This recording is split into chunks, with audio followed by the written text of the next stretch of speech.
Okay, with the time being 6:30, we'll kick things off and begin with our acknowledgement of country. Council acknowledges that we meet on the traditional country of the Paramankangana people. We pay our respects to ancestors and elders past and present as the custodians of this ancient and beautiful land. Together we'll care for this place for the generations to come, and in this context, the decisions we make should be guided by the principle that nothing we do should decrease our children's ability to live on this land. We do have one apology tonight, Councillor Grant. And there is a previously endorsed leave of absence for Councillor McDonald. Does anyone else have a request for a leave of absence tonight? No. So move on to item 4, minutes of the previous meeting. Some like to move. Councillor Herman. Thank you. Do I have a seconder? Councillor Trescothick. All those in favour to please indicate. That is carried unanimously. Does anyone have a conflict of interest they would like to declare this evening? Councillor Cheetah. Yes, thank you. I guess I flagged its potential depending on how they go, but for item 12.2 and for item 12.3. Okay, so you explain the conflicts at that time. Yes. Councillor Osterstock. I'll have a material conflict of interest in relation to 12.5. Yep. I intend to nominate the Dog and Cat Management Board, and that carries a monetary contribution or reimbursement. Mm-hmm. Thanks. Any other conflicts of interest? No. Move on to opening remarks. I'd just like to acknowledge, I guess, 2 key events. First being that with Anzac Day, it was really nice to see so many of us out attending different services across the region. And, you know, from my personal experience at both Stirling and Forest Range, they were really well attended and really valued by the community. And then the second one, the Day of Doing, this Saturday, just a reminder, there's an opportunity to get involved with over 40 different activities across the district, so I encourage you, if you have time available, to try and attend or participate in some of those. Move on to item 7. Now, we do have a question adjourned, which is due to come back to the elected body now, which was the frequency and duration of elected member leave of absences. Now, Councillor Cheetah, you moved a motion originally in relation to this before it was adjourned. You were seeking a variation, is that correct? That is correct. And what is your variation? To withdraw the motion. Okay, and the seconder was Councillor Boyd. So are you happy to support that variation to withdraw the motion that was being debated at the time? Yep, so I'll seek leave of the meeting for that variation to be accepted. Leave is granted. So there is currently no motion on the books for this particular item. Now, Councillor Herman, you indicated in advance of the meeting to me you're interested in moving something in relation to this. As on the agenda, the frequency... Just pop your microphone on. Thanks. As printed, that the frequency and duration of elected members' leave of absences report be received and noted. And 2,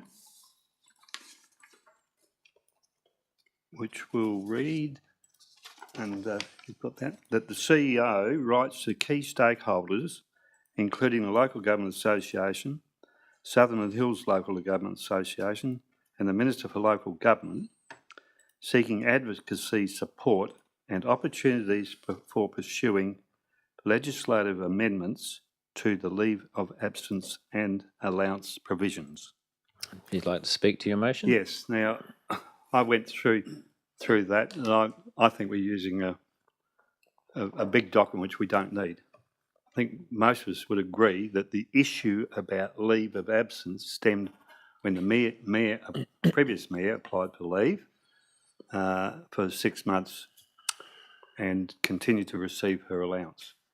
Now, I don't know about you guys, but the northern area up there were most upset about that, most upset. So what this motion is attempting to do is to get a high-level picture of what's happening across local government, the industry-wide, and for the LTA to come up with a a policy, or not a policy so much as recommend a variation to the legislation which makes it mandatory to continue the paying of the allowances. At least have a look at it to see if that's still the best. One of the other reasons is that when in the papers that we had tonight, Burnside had a policy about leave, Tatiara had a policy about leave, and I think their policy may have been flawed because they said no more allowances after 3 months. I think that's contrary to legislation, and we did receive advice to that. So this is to get an industry-wide perspective through the LGA to, if they deem necessary, or councils at large deem necessary, to have a industry-wide basis for determining paid allowances while members are on leave.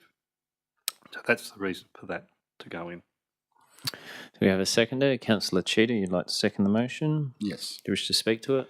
Yeah, I guess I'll just flag, this motion originally, the previous withdrawal motion was in response to, some things that were going on at the time. I think it often is, you don't know where some of your policy gaps exist until they get tested. So it was certainly in time it got tested. I think there's some really valuable information in the report to consider down the line as well. I think there's certainly a question about workloads and frequency of some of the activities that probably need to be addressed. But given the point in the term in which you're at, and we've got some new elected members, and we may possibly have a bunch more going forward, I don't think we need to explore it this time. But I do definitely think we need to get some advice and have our voice heard about some of the concerns we have with the current legislation. Would anyone else like to speak? Councillor Mudge? I'm sort of very supportive of the intention of this motion, but I'm just wondering if that last line needs to be a bit more specific. That's what I was just asking. Yeah, actually saying that this is it's about people on leave of absence for an extended period of time still taking their full allowance. That was suggested by the administration. I would have no issue with that. Through you, Matt. No issue with that, rather than just, as long as they don't just confine it to that one aspect, there may be other, but including... Hold on, we'll just let the administration suggest something. Happy for what you say, Councillor Matt. Can you just say the concerns outlined in this report? Or... I think it's about the mandatory payment, the payment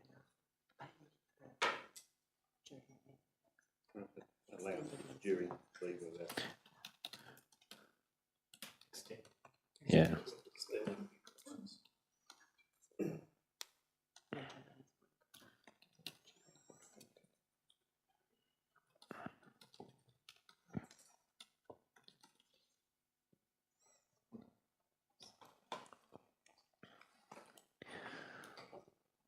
Okay, so Councillor Herman, you happy to accept that variation?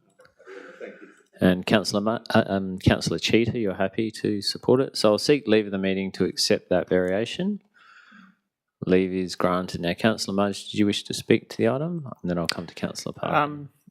Look, I agree with Councillor Cheetah that the investigation that was done last year was into events that were sort of an unusual time for the council.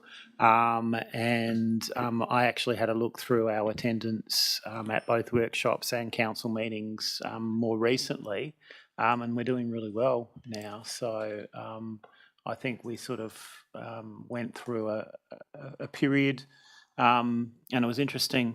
You'll probably hear me talk about this occasionally. I put this through AI, and they actually did a summary of me, and they picked out certain council members as being offenders, elected members, sorry, and I won't mention their names and stuff, but they're no longer a problem. So no one here now. So look, I think I don't think there is any need to do anything more than that at the moment. But I think this is the one issue which I think is a particular issue, that someone can take an extended period of leave of absence and still receive an allowance. And when it's the mayor, that's a big allowance.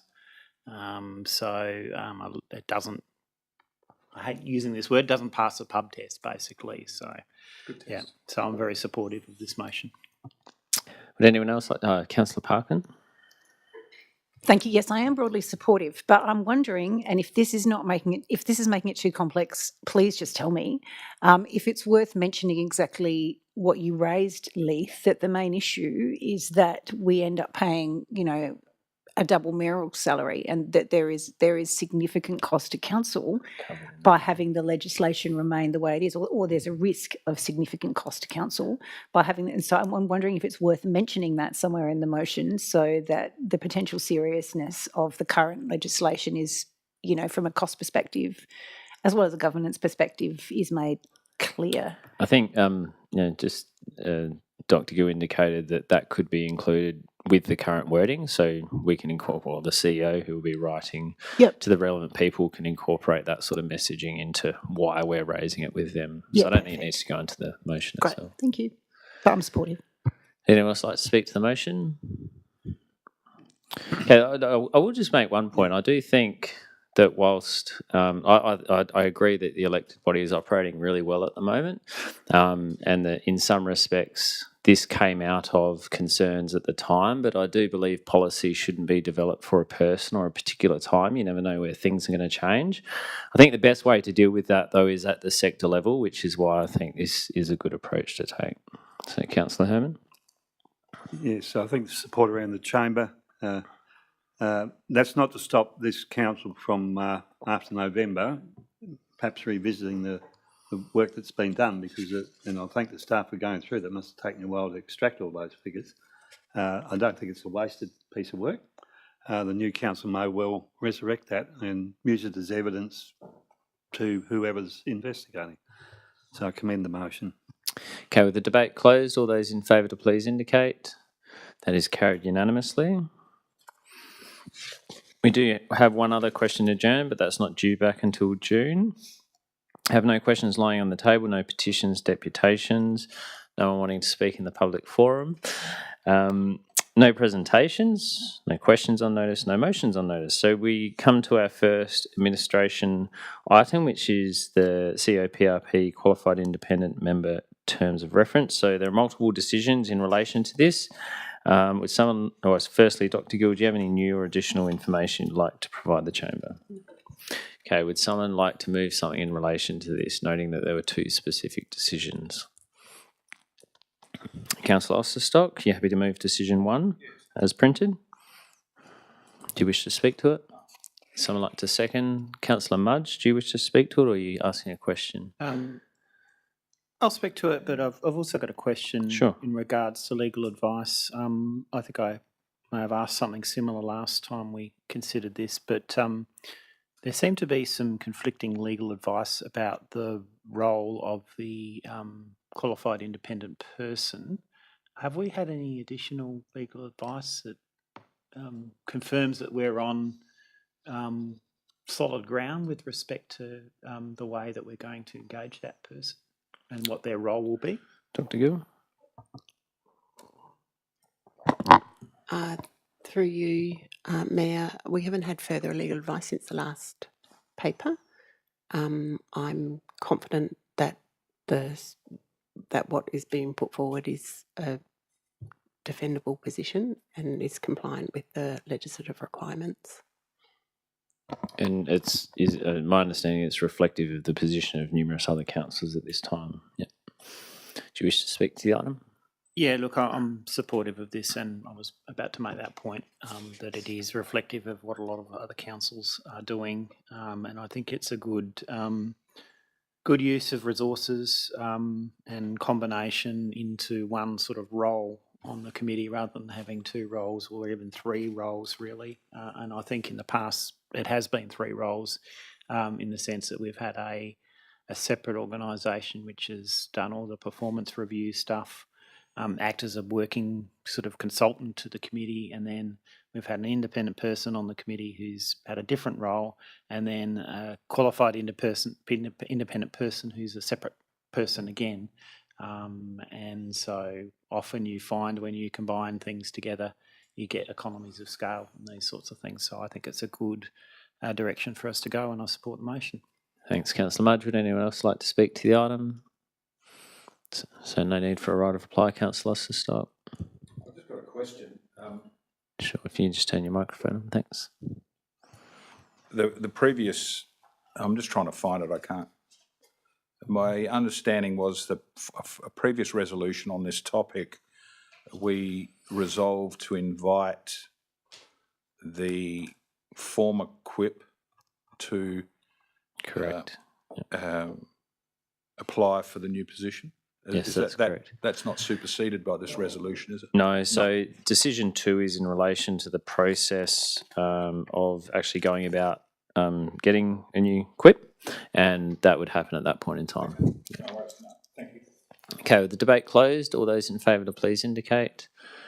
That is carried unanimously. So we do have a second decision in relation to this, and as I just discussed, so it's talking about providing a budget in relation to the review process, along with how we're going to recruit the new QUIP. Now, Dr. Gill, do you have any new information in relation to this one? Someone like to move? You got a question, Councillor Herman? Yes, I did question to approve an annual budget of 25,000. To me, that wasn't clear if that's new money or existing funds. So perhaps staff could advise the chamber on that. The previous, if you combine the 3 different previous roles, previously it was around 26,000, I think. So council would not be in a materially different position than previously. So it's not new money. No. Now, as Councillor Mudge said, you might get some economies by having one person undertake all that work. Okay, would someone like to move something in relation to this? Councillor Mudge, you happy to move as printed? Yes, happy to move as printed. Do you wish to speak to it? I think I've already said what needs to be said. So We have a seconder. Councillor Gladigo, do you wish to speak to it? Anyone like to contribute to the debate? Okay, so no need for a right of reply. I'll put the motion. All those in favour, please indicate. That is carried unanimously. We now move on to the COPRP member appointments. Now, Dr. Gill, do you have any new information in relation to this one? Through you, Mayor, just to indicate that given that you've endorsed the revised terms of reference from the previous item, it means that you will be taking option 2 and filling 2 vacant positions on the panel. So before I look to, I guess, determine what motion we're going to move, could I get an indication from elected members who is interested in nominating for this? So we have 3 people interested, which means we need to move to decision 2. With someone like, and that will adjourn the meeting, allowing us to hear what each person has to say and then vote to decide. Would someone like to move something? Councillor Boyd, you're happy to move decision 2? Yep. A seconder, Councillor Trescothick. All those in favour to please indicate. That is carried unanimously. So I'll hand it over to the administration to run that process.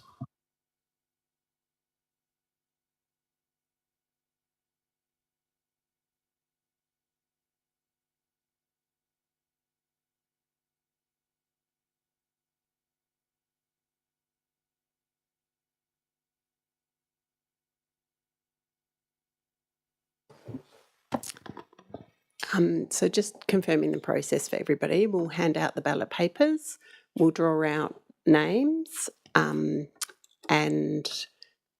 you'll put the names in that order on the ballot paper. Each candidate will have 2 minutes to speak to their nomination, and then you will do a preferential vote, order from 1 to 3. And then we will count the vote by a preferential system as outlined in the report. And then we will conduct the same process for the second roll.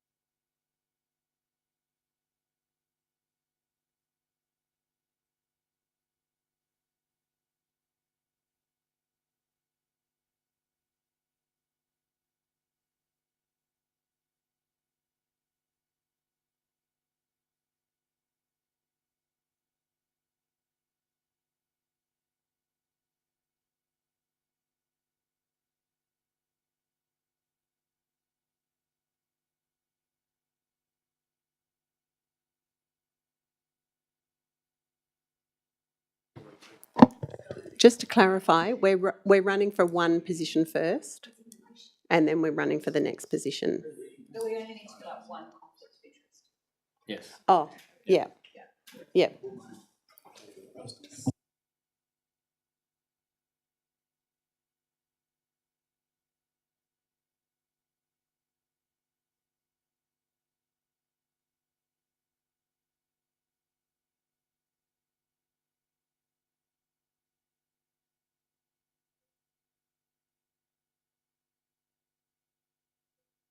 They had a nice proper box in the court. Can I just confirm the nominations, please? Can you just put your hands up again if you're nominating? Oh, yeah. Thank you.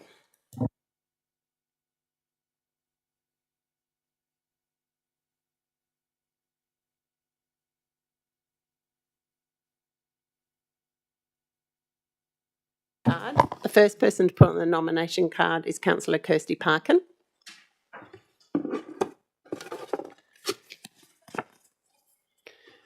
The next person to put on the card is Councillor Adrian Cheetah.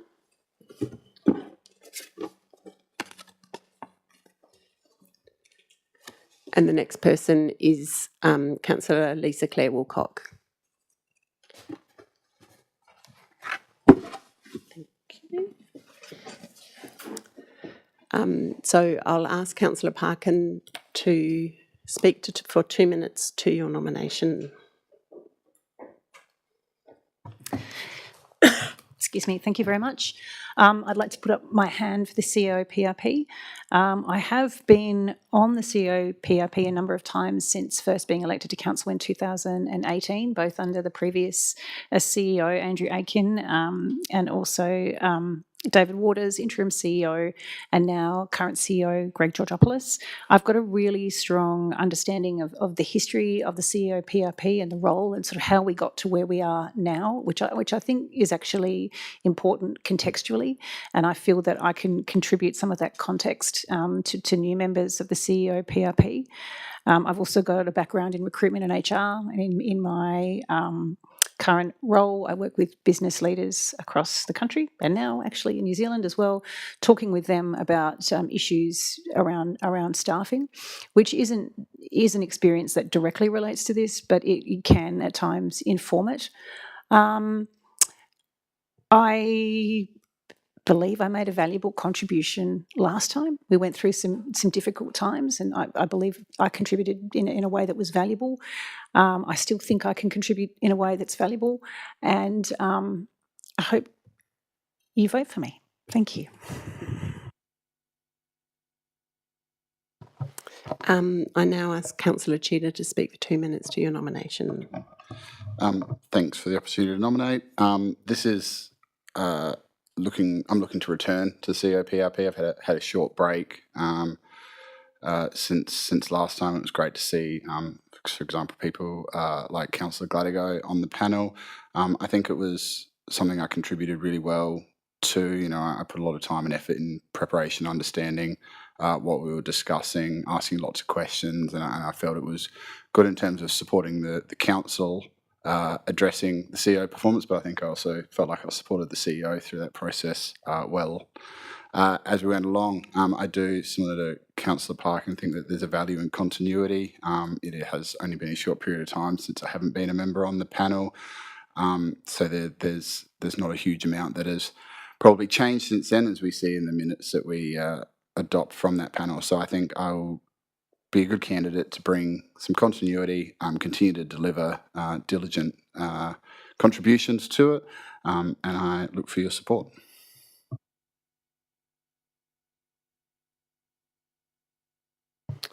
I now ask Councillor Claire Wilcock to speak to your nomination for 2 minutes. Thank you.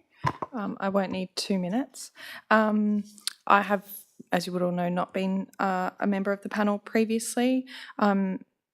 I nominate because I would really like to get a clearer understanding of how the process all works, and be able to provide some fresh perspective on it as well. As our only employee, I do feel that it's very important that we're involved in the process in terms of the strategic direction and also how the CEO is functioning and meeting the KPIs. So I nominate to be involved in the process and to be an active participant, and hopefully provide some really positive insights. Thank you.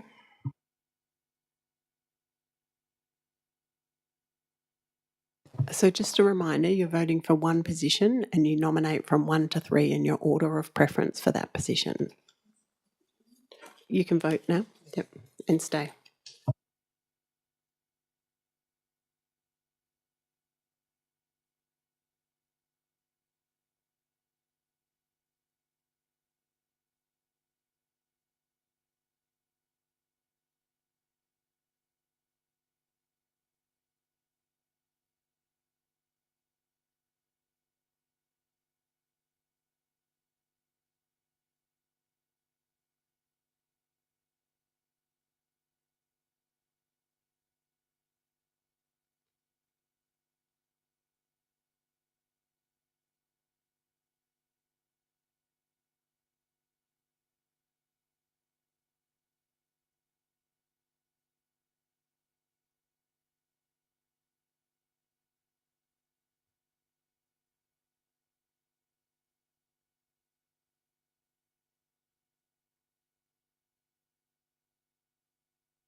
The successful candidate is Councillor Parkin. We will now run the same process for the next position.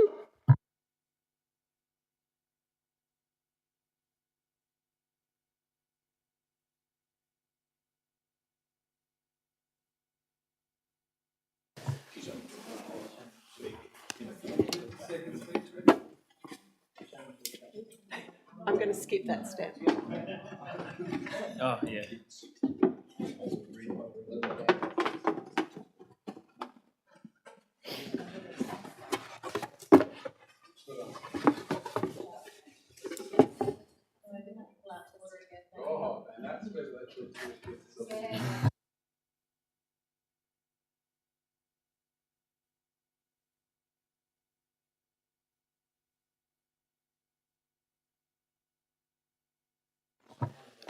The first position name is to put on the ballot paper is Councillor Cheetah.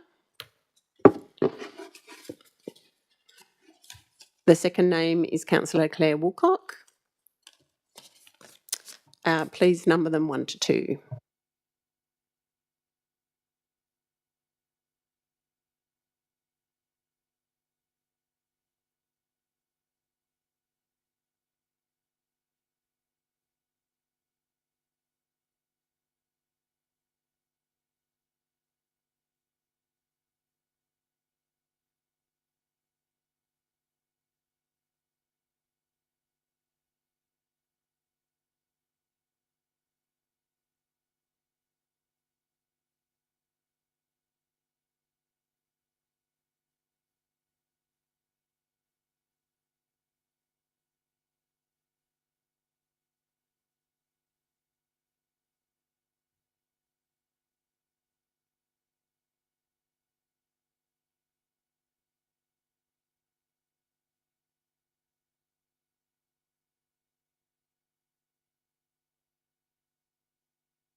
The successful candidate is Councillor Claire Woolcock.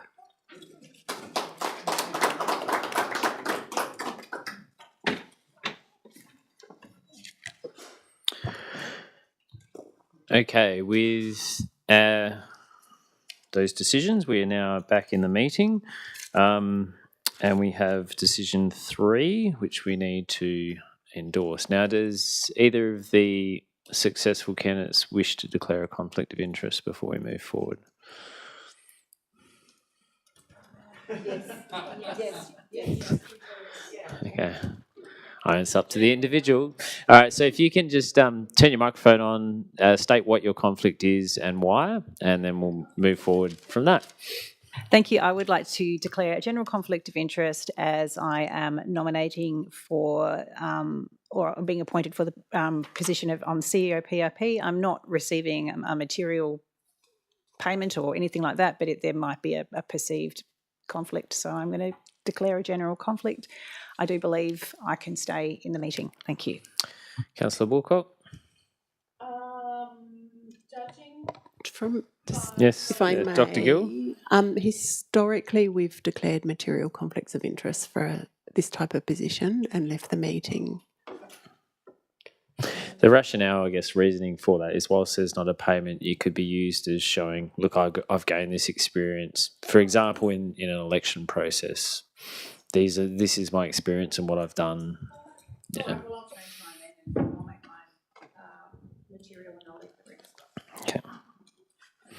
So, Councillor Woolcock, if you'd just like to state your conflict. Yes. I declare a conflict, a material conflict of interest, because I'm nominating for a position and would gain a benefit, hopefully, depending on the outcome of the consideration of the matter at the meeting. And I intend to leave. All right. If you can both leave, that'd be great.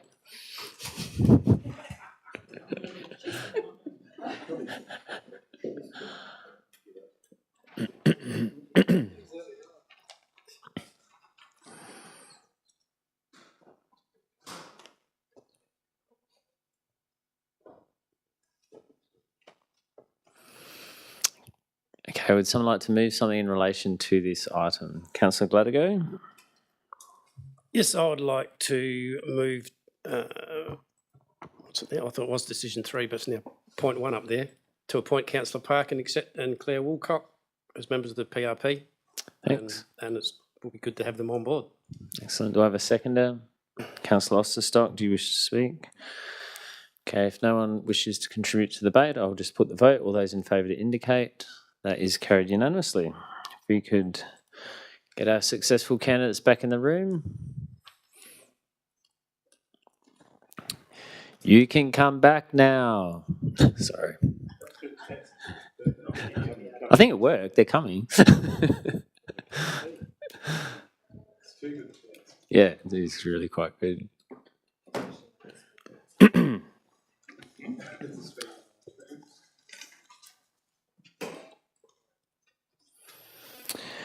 All right, we'll move on to item 12.3, attendance at the ALGA NGA. Dr. Gill, do you have any new information?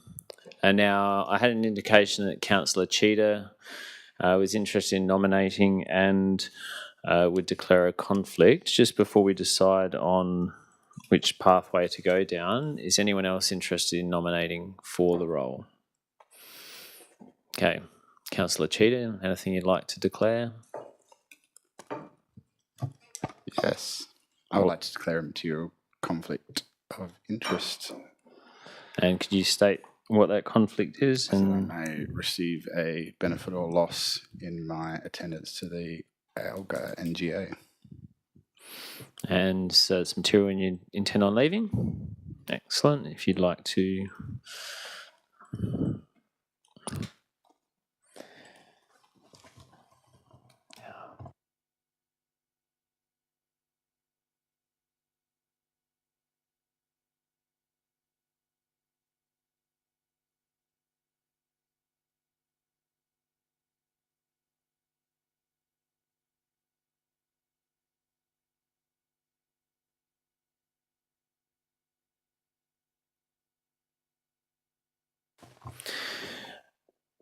Okay, would someone like to move something in relation to this? I was just to indicate, I was just clarifying whether the wording needed to be changed based on the fact that Councillor Cheetah was indicating he'd only claim the registration costs, but the wording does not need to be changed for that to happen. Councillor Parkin? Yeah, I'm happy to move as printed. Thank you. Do I have a seconder? Councillor Herman? Yes, I'll second it, but I do have a question, or I'll speak to the motion. I did raise with the administration about widening the audience, e.g. have the conference through a Teams meeting. Whilst I acknowledge the response I got, you need to have face-to-face and networking, so I acknowledge that, and that's why I'm supporting Councillor Cheetah going. However, there might be some of us that have got nothing to do for 3 days, and we might want to sit in and watch the important parts of the debate, not the conference dinner. Not the conference dinner. You're going to make sure you speak to the motion. Yeah. So I'm just raised the issue again that we somewhere in the debate, Councillor Cheetah could raise, why don't they just put it out in the ether? They could do that. So I'm happy to support the motion. Thanks, Councillor Herman. And I will note that at the state level, the LGA do allow you to listen in online. Yeah. Would anyone else question, Councillor Gladigo? While I commend Councillor Cheetah for putting his hand up, while it is of interest to attend this conference, one thing that probably stopped me from putting my hand up is the fact that it also crosses over with one of our ordinary council meetings. And I consider that I would rather be at an ordinary council meeting than be sitting at a conference Hmm. with teas and scone. So, but I just think it's disappointing that it overlaps with our own business that we're doing here. Yeah, and that does change year to year. It is normally around that time in sort of late June, early July, but into July. But yeah, not something we can change. Would anyone else like to speak to the item? Okay, so no need for a right of reply, Councillor Parkin. All those in favour to please indicate. That is carried unanimously. Councillor Cheetah. Sorry. Come to the front office. Oh, sorry. Sorry if anyone listening, apparently that's really loud.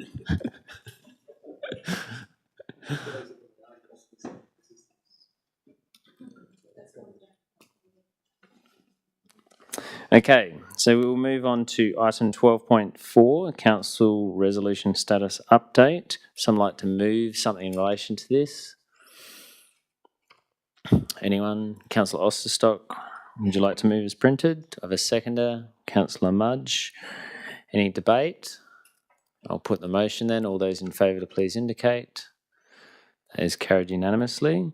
Now move on to the Dog and Cat Management Board nominations. Now before I move on to which decision, can I get an indication of who's interested in nominating? And I understand Councillor Osterstock is. If no one else is, then we can move forward with decision 1. So Councillor Osterstock, would you like to declare your conflict? Yeah, I declare a material conflict of interest on the basis that this, if I'm successful, it carries a small honorarium, I think it's called, for attendance at each meeting of the board. And on that basis, I declare a material conflict and I'll be leaving the room. Thank you, Councillor Osterstock.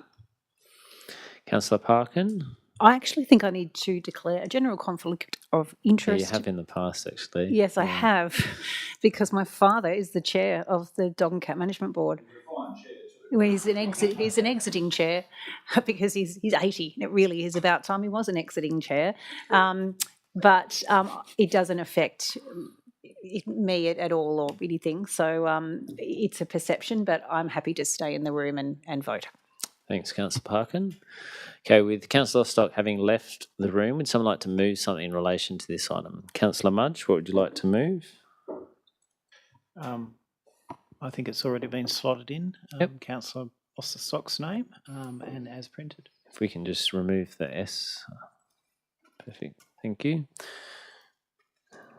Do I have a seconder? Councillor Trescothick. Question. Yes, question. What's the position if at the November election if any elected member on that is not re-elected in November? That just have to run the process for a new They have to run the position. Yeah, it'd be the same for any. any for any role, council. yeah. Thing. Anyone else like to ask a question or contribute? And then I'll put the vote. All those in favour to please indicate. That's carried unanimously. I feel like I can't yell out now. He's halfway through getting a biscuit. Councillor Mudge, if you... Yeah, thanks. I was just going to make a point. I did actually, for some reason, read an ombudsman's report, and it was an investigation into exactly this situation with, and apparently the legislation says you're meant to go to a position where you cannot hear what's going on in the chamber at all. So so if you're shouting and you can't hear, you can hear, then maybe they're not in a good position.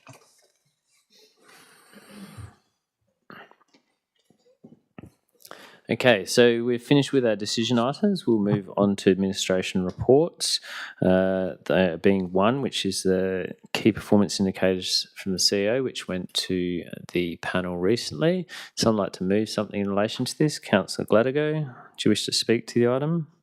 No, I do not. Do I have a seconder? Someone? Councillor Woolcock? Would anyone like to debate the item? All those in favour to please indicate. That is carried unanimously. So we do have some correspondence for noting. Firstly, from Minister Sockarch regarding the Amy Gillett Bikeway. Someone like to move to receive and note that correspondence? Councillor Herman. Do I have a seconder? Councillor Mudge. All those in favour to please indicate. Councillor Boyd, thank you. Carried unanimously. The second one is from Kirsty McBain MP to President Southern and Hills Local Government. Would someone like to move to receive and note that correspondence? Councillor Mudge to move and Councillor Huxter to second. All those in favour to please indicate. That is carried unanimously. And the GRFMA business case update. Would someone like to move to receive and note that? Councillor Herman. Do I have a seconder? Councillor Boyd. All those in favour to please indicate. That is carried unanimously. Okay, so we move on to item 15, questions without notice. Does anyone have a question without notice? Councillor Herman.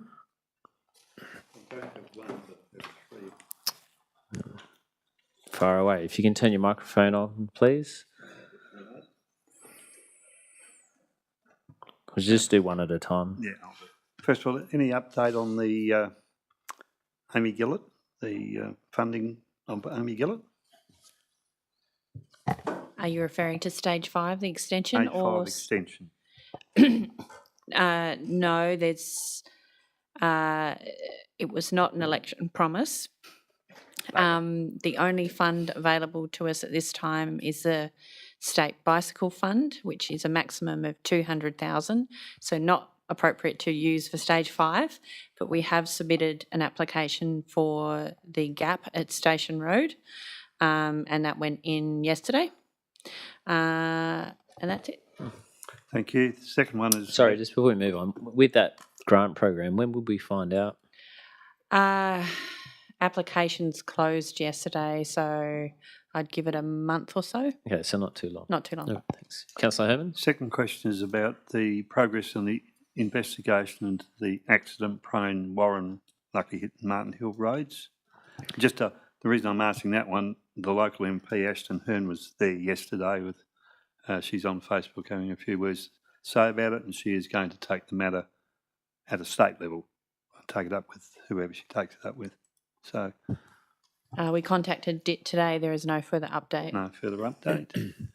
Also, at last meeting, I think when we discussed the Adelaide Hills Regional Waste Management advice that they're going to up their prices because of the fuel, I did ask if we could get a feel for the dollar value that might be. For the Adelaide Hills Regional Waste Yes, that one first. We're corresponding with them. We're awaiting a response. Thank you. And the second question that I didn't ask just today was East Waste. Have they indicated that their contract allows a rise and rise clause for fuel? And if so, do they put a dollar value on it? Yes, there's some commercial in confidence around that. But what I can tell you is that the additional amount incurred for Adelaide Hills Council this financial year and for all other member councils will be absorbed by East Waste. And let me get the wording correct. They will take it from the working capital and conclude the end of year in an operating deficit. And then they've given us an estimate, a forward estimate for next year as well, that they will come to us with. I think it equated to this financial year about 18% on what was budgeted. Thank you. And they're not going to charge us any extra this year? No. No, that's good. That's really good. And the final one, has the council calculated what the additional fuel cost might be for us? I'm not the director of corporate, but I believe they have. And if you'll cue the elevator music. I'm not going to do it. I mean, if you haven't got it, perhaps you could let us know. Just email it out. Yes. Okay. Thank you for your patience. Thanks. Any other questions? Councillor Ossisop, Councillor Mudge. Just a couple. Just following on from Councillor Herman's theme, bitumen costs. Clearly, the council will be in for some increased costs in relation to bitumen. for obvious reasons. Is there any projected impact at this stage on our budget bottom line in relation to increased costs in resealing of roads? It is factoring into our decision making, and we will be bringing it to budget deliberations this year. We're also concerned about material supply of bitumen being an issue. We're in contact with the industry leads and those that we work with to get the latest advice, but we are working on our potential reduced program That's what I thought. for you to consider in budget. That would be a sensible way to go. Yep. In my view. And the other question I have, it's been some time now since the court case trial concluded with regard to OTR at Heathfield. Is there any update from our solicitors and upon when His Honour, I think it was Judge Durant, is likely to bring down his findings or his judgment? Through you, Mayor, no, there's no update from our solicitors, so we're all patiently waiting. How long's it been now? A long time. It'd be about 6 months, wouldn't it? 12. It's been 12 months since the conclusion of the... Yes, I think it may well be a record. Yeah. Wow. I didn't think it was 12 months. Councillor Mudge. Thank you. Thank you, Mayor. Look, I don't know if the administration noted there was an article in the Adelaide Now online version of the Advertiser a couple of days ago about Burnside Council making a one-off $161 payment to council member Jenny Turnbull in reimbursement for broken glasses because she fell over on council premises. When you read the article, it talks about, I guess, the WHS liability scheme that all councils have, I believe. Do we know if this is a problem for us? So if, for example, one of our elected members was to fall over and break their legs, would they be covered by our liability scheme with respect to medical bills, etc.? Thank you for the question, and through the Mayor, I would suspect that there would be cover if you're within the premise, but I will take it on notice and confirm with the scheme and get out a memorandum. Councillor Parkin. Just to follow up to Councillor Mudge's question, didn't we have that happen with Councillor John Kemp? Didn't he fall down the stairs at council? So Yes. that has happened, and presumably he was covered. So I think there is precedent. But That- we'll Just double check. double check it. Yeah. Councillor Gladigo. Thank you, Mayor. Question to CEO. With the Executive Governance Officer leaving in less than a month, what is being put in place to cover that role in the interim? And what steps have been taken to fill that position?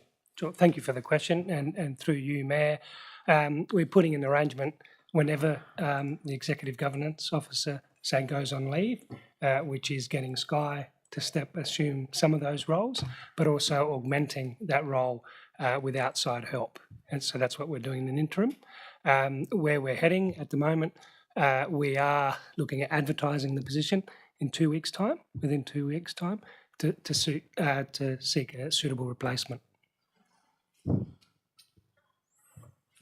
Second question. So what is the expected timeline to fill the vacancy? It all depends. We're looking at 2 weeks getting the advert out. Generally, they're open for 3 to 4 weeks to scan suitably skilled applicants, and therefore there'll be an interview process. So it usually takes anywhere between 2 months to 3 months. But in that time, we'll have those support mechanisms in place. And can I ask, given that we're about 5 or 6 weeks since the Executive Officer gave notice, why we're only just advertising now, why we wouldn't have started that process earlier? It's reviewing the job description, looking at talking with the executive around the role, doing a bit of a gap analysis. Whenever there's a position that's vacant, especially in senior leadership, we do look at the role, see how it is functioning, making sure that we've identified any possible gaps, and also resetting it with the current climate, where council is heading. And so it just allowed that opportunity to undertake that review of that role. Any other questions? Lots of questions without notice tonight, actually. Any others? No? Any motions without notice? I'm not aware of any. Okay, we'll move on to reports. Busy times for our elected members. If no one wishes to speak to anything specific, I might ask Councillor Herman if you have anything to report from the Flood Management Authority, given that's an external body. Those minutes have been circulated. We're still waiting on advice from the Local Government Mutual Liability Scheme about the insurance of the dam wall. That will take a long time to resolve, so I hope we don't get a big flood that destroys the dam. The authority appointed me and the existing member from another council as members of the Audit Committee. There's three of us: Peter Brass, Playford representative, and myself. Back to the Audit Committee. I did advise them that I may or may not be here in December, but they still appointed me for the next 6 months. Valued contributor, Councillor Herman. Thank you very much. So might move on to the CEO's report now. Thank you, and through you, Mayor, what I'd like to first talk about is a new initiative that we rolled out late last week on the 23rd of April. It's the Rewards and Recognition Program. Fundamentally, it's about recognising staff and peers and getting staff to nominate. And what we're looking at, having quarterly awards, annual awards, and service awards. And it really is embedding a lot of the values work that we've undertaken over the last 12-month period, recognising exceptional behaviour and people and peers and staff that actually live and breathe those new values. And of course, the service awards around recognising people that have been here for 10 years and beyond, and celebrating their commitment to this council and community. Happy to take any questions on that. Yeah. Councillor Herman. Question exactly on that, but it's related. Does the council have a recognition of service for elected members? And I've raised that because it was in the advertiser. Sure. Last Mitcham have dropped it from 15 to 12. You get recognition after 12 years. I know that the LGA do that. Yeah. So the LGA do hand out periodically certificates for people that have committed to council for 10 years, 15 years, 25 years, 30 years and beyond. But us as a council, no, not elected members, but most definitely this program will recognise staff. I think, historically we've presented those at council, so there's a bit of recognition at the meeting and with community. Mitcham have dropped it from 15 to 12 for some reason, like 3 terms instead of 4. Yeah, okay. Perhaps they couldn't get enough. Okay, if there are no other questions of the CEO, you got more? Look, I can just talk a little bit more around just what I've been up to at the moment is really the budget scenario and options. We are working towards our workshop next Monday. So what we're looking at doing is bringing back to council a number of scenarios, but all of them are predicated on delivering a responsible budget. As you'd appreciate, we have external factors, in particular economic drivers, and we've deep dived into the operations of council and putting forward a doable budget, but there are some constraints and there are services, I guess, and projects that we would need to consider in those budget deliberation process, in particular on the Monday night. And we've dedicated the whole session for that budget. So we will distribute papers as soon as possible, and it would be good if we could all attend, because it will be a pivotal workshop with regards to the budget. The other thing that I've been working on is I've been part of the selection panel for the chair of AHT, Adelaide Hills Tourism. So what we're looking at doing is we have shortlisted and we'll be looking at making an announcement around that in the near future. Yes, and of course, working on the KPIs. We had a meeting the other night with the panel members, but I urge all elected members, if they do want to contribute in any way, I'm formulating the KPIs at the moment.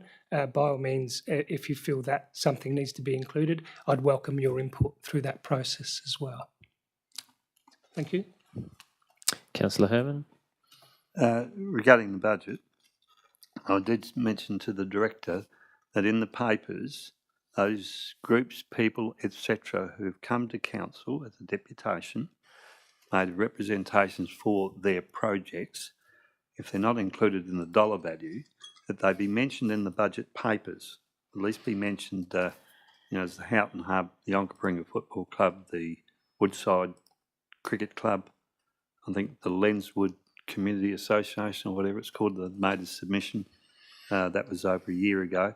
Those sort of ones that people have come in, at least that it gets recognised in the papers.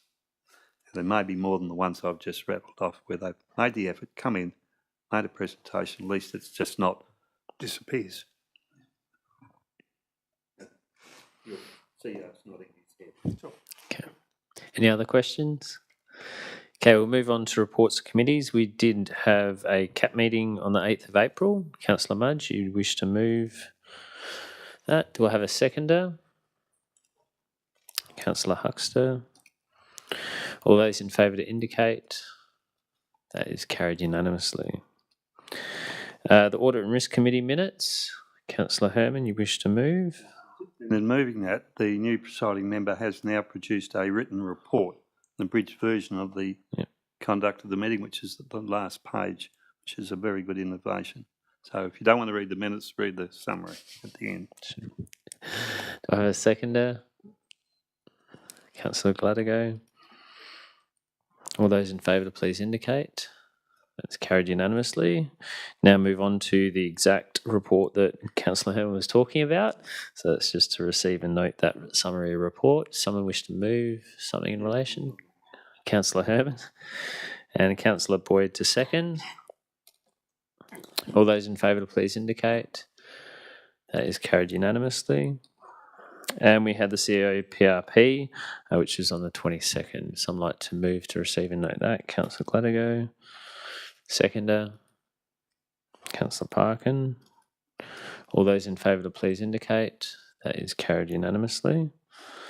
Okay, we did have boundary change committee meeting, but that was after the agenda came out, so we'll note those minutes next meeting. So we're now up to our confidential items. So the first thing we need to do is to move into confidence. We're going to add in.